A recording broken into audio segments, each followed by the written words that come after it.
Welcome back to Tariq Amba podcast and videocast. I'm your host, Solomon Kibriye. This is the second episode about the era of Emperor Amde Tsion I. In our previous episode, we talked about how this emperor revived the systematic recording of the reigns of Ethiopia's monarchs, the translation of the Kibra Negast into Ge'ez, and the emperor's clash with the Orthodox clergy over one of his marriages. This episode will turn to his relationship with his Muslim vassals and his military campaigns to assert the sovereignty of the Ethiopian throne over them all.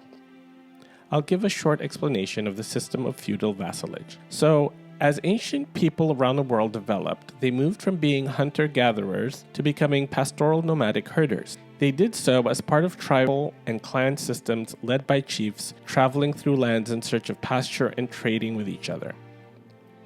Eventually, they developed agriculture, and this led to them settling down in fixed territories and establishing trading towns. This required protection from outside rivals intent on taking control of their land or their towns. Armies formed to protect these territories, led by the chiefs who now became lords to whom taxes were paid in either goods or money to pay for and provision these protective armies. These lords, in turn, formed alliances of protection and passed on a portion of their tax income as tribute to an overlord who commanded these alliances. They thus became his or her vassals. Groups of overlords did the same thing, becoming vassals to a prince or a king. And in some parts of the world, kings paid tribute as vassals to a king of kings or an emperor.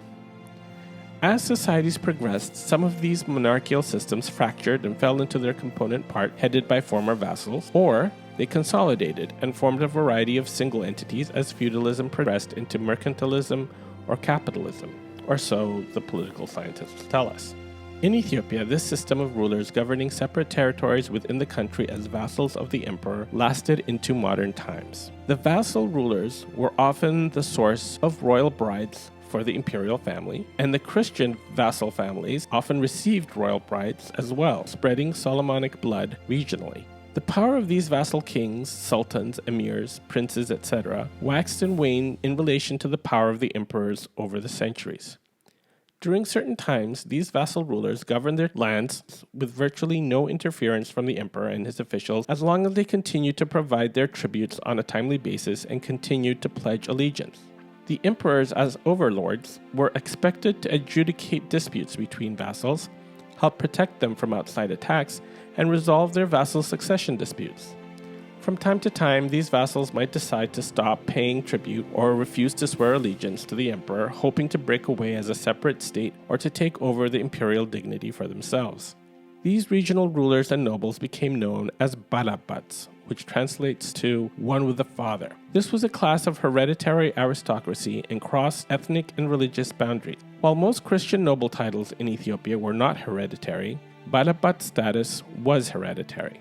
Muslim titles, like Sultan, Emir, Imam, or Sheikh, were mostly hereditary along with the balabat status. So several regional vassal dynasties existed in Imperial Ethiopia in the Christian, Muslim, Jewish, and animist communities. Of these regional vassal dynasties, probably the greatest was the Walasma dynasty, which was established under Umar Walasma and provided the Sultanate of Yifat with 21 sultans and 1 queen or Bati, and the Adal Sultanate with 11 sultans, ending with Sultan Barakat, who was killed in 1559 by the forces of Ras Hamelmar. The origins of the Walasmas is an interesting one and is debated. Islam had established itself in Ethiopia since the lifetime of the Prophet Muhammad himself, a large group of his followers, including family members, having taken refuge in the Aksumite Empire. Groups of Arabic people had migrated across the Red Sea over the centuries, settling in both the lowlands and the highlands of Ethiopia and mixing with the local populations. The Walasmas claimed that they were members of the Quraysh tribe that traditionally inhabited and ruled over the city of Mecca, the holiest site in Islam. The historic Rashidun, Umayyad, and Fatimid caliphates, which claimed rule over all Islam, all claimed to descent from the same Quraysh tribe. In fact, the Walasma also maintained the claim that they belonged to the Hashim clan of the Quraysh tribe that the Prophet Muhammad belonged to. Indeed, his Hashemite descendants are the former royal dynasty of Hijaz and Iraq and the present royal house of the Kingdom of Jordan. One story of the origins of the Walasma is that they were the family of Abdurrahman, the man who killed the third Caliph of Islam, Ali, with a poisoned spear. Caliph Ali was the husband of the Prophet Muhammad's daughter, Fatima. Abdurrahman was executed by hanging for this crime. In an era where blood feuds over such acts was the norm, life in Arabia became untenable for his extended family, so they crossed the Red Sea and settled in Ethiopia. It is said that the name of their new home, Yifat, comes from the phrase Bayifa, or in the open, because this clan of Abdurrahman could live in their new home openly without fear of reprisals. Because they were stained with shedding the blood of the Prophet's son-in-law, they were labeled Wala Islam, or outside of Islam, in spite of the fact that they were practicing the faith. This label evolved into the name Walasma. Teclis Adikmokres cites various sources that state that Emperor Ikuno Amlak formally installed Umar Walasma as Sultan of Yifat. He is sometimes referred to as Sultan Adunyo or Wulin Wuli. Some sources maintain that Umar Walasma founded the Sultanate of Yifat much earlier, in 1185, around the same time as the Makhzumi dynasty established the neighboring Showa Sultanate under the Zagwe emperors. However, it would seem more likely Yifat had been established under a different Balabat dynasty under the Zagwes, which may have remained allied to them when Ikuno Amlak rose to depose the Zagwes. Ikuno Amlak would have removed this previous Yifat dynasty once he mounted the imperial throne and replaced them with Umar Walasma.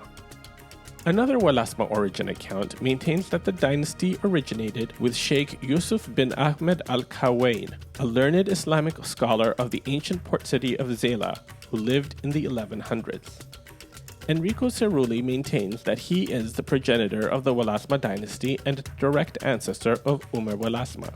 Local tradition maintains that he arrived from Arabia, and some link him here to the previous Quraysh and Hashemite claims, while others maintain he was an ethnic Somali. It is to be noted that Somalis and many other coastal East African ethnicities maintain accounts of Arab ancestry, so all of these accounts remain in the realm of possibility. Contemporaries describe the Walasma sultans as light-skinned people who spoke Arabic and Amharic. In our last episode, we talked about how Emperor Amde Tsion had demanded that the Mamluk Sultan of Egypt, Nasr ad-Din Muhammad bin Qalawun, stop his harsh persecution of Christians in his realm, and how the Sultan responded by inciting Ethiopia's Muslim vassals such as the Yifat and Adal people to revolt. For centuries, imperial authority over these vassal states had been very lax, as the Aksumites and the Zagwes were fairly remote from them in the north and did not exert it often or very rigorously.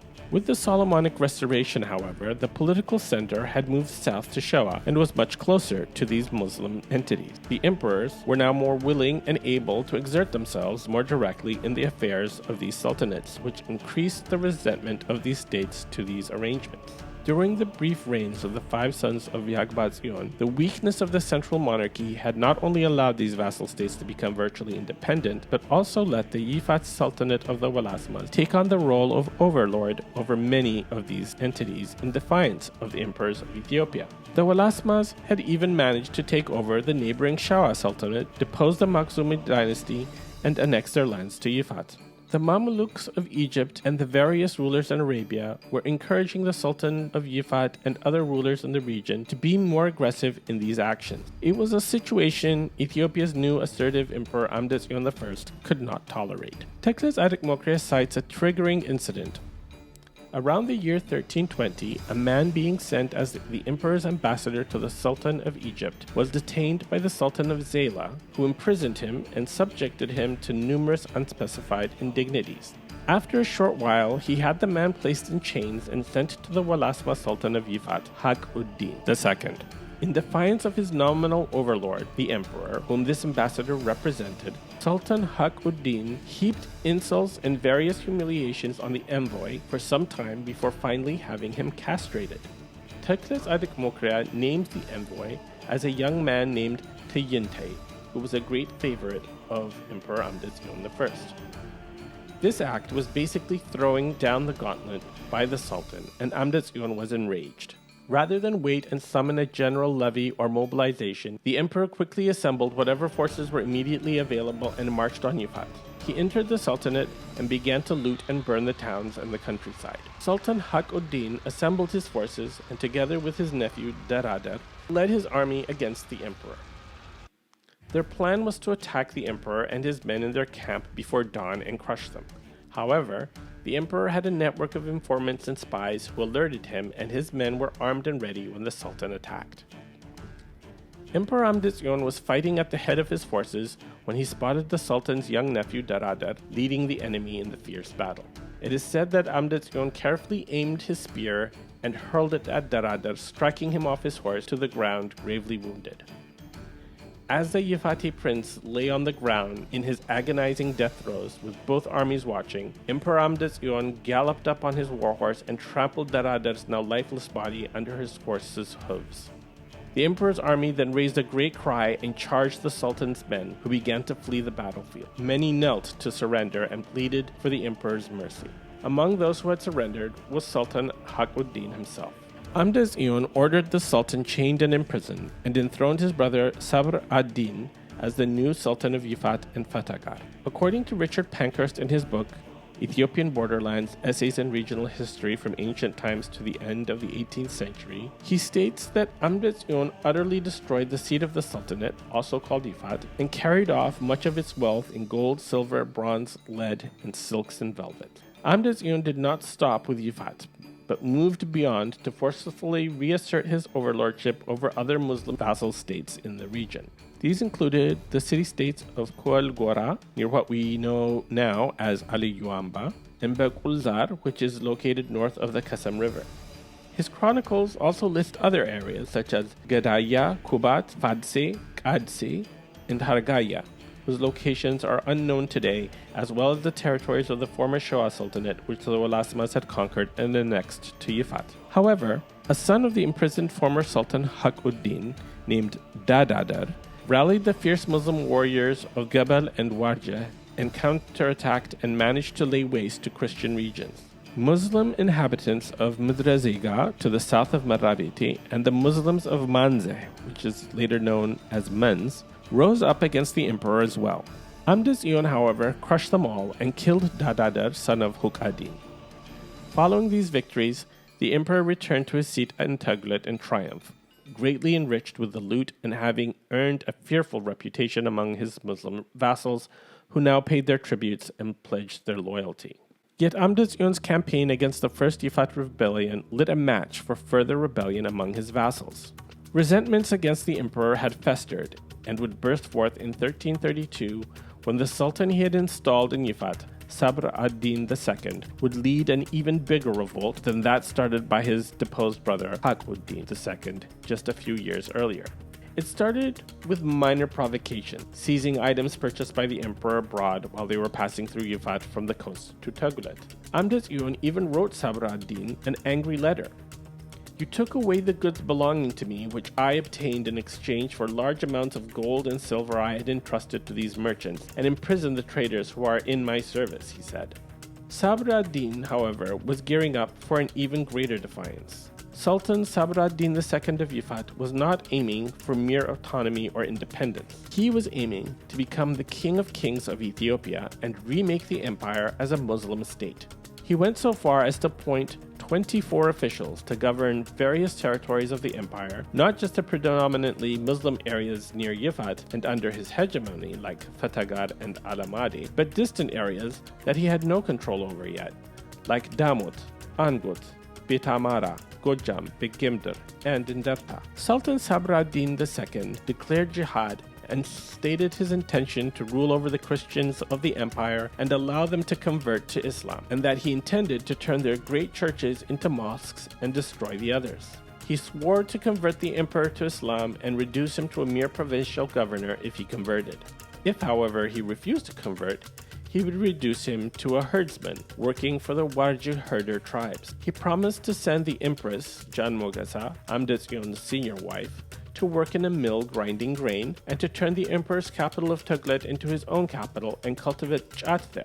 Upon his declaration of jihad, two other Muslim vassals, Haidara, ruler of Dawaro to the south, and Amanu, lord of Hadiya in the west, joined him in his rebellion. Sabr ad-Din divided his forces into 3 columns. The first marched northwest towards the territory of Beta Amara. The second headed west into Christian Shoa and the emperor's capital at Toglet. And the third headed due north towards the province of Angut. Angut province was a territory east of Wag and Lasta, north of Lake Haik, and west of the Afar lowlands.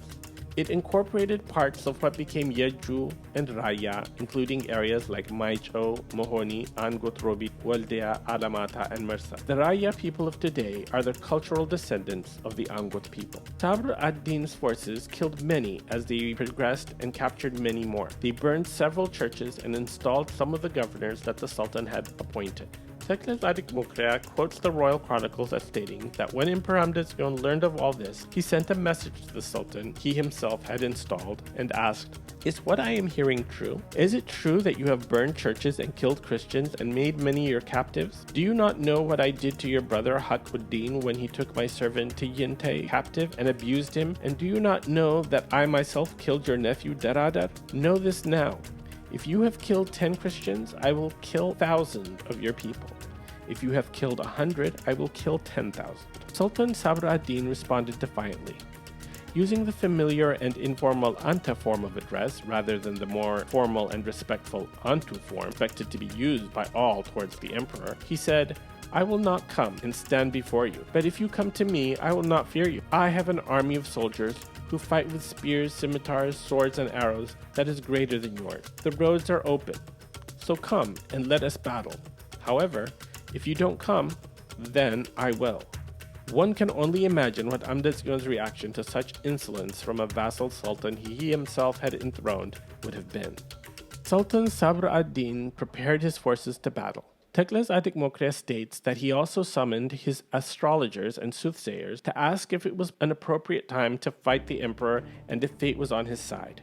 He further states that a soothsayer was present who had previously told Amona, king of Hadiya, not to go pay homage to the emperor and to stop sending tribute. He had told Amona that if the emperor came to him to do battle in Hadiya, he would fall and his armies would be obliterated and Amona would be victorious. Nevertheless, Amde Tsion had marched on Hadiya and completely destroyed the king and his army.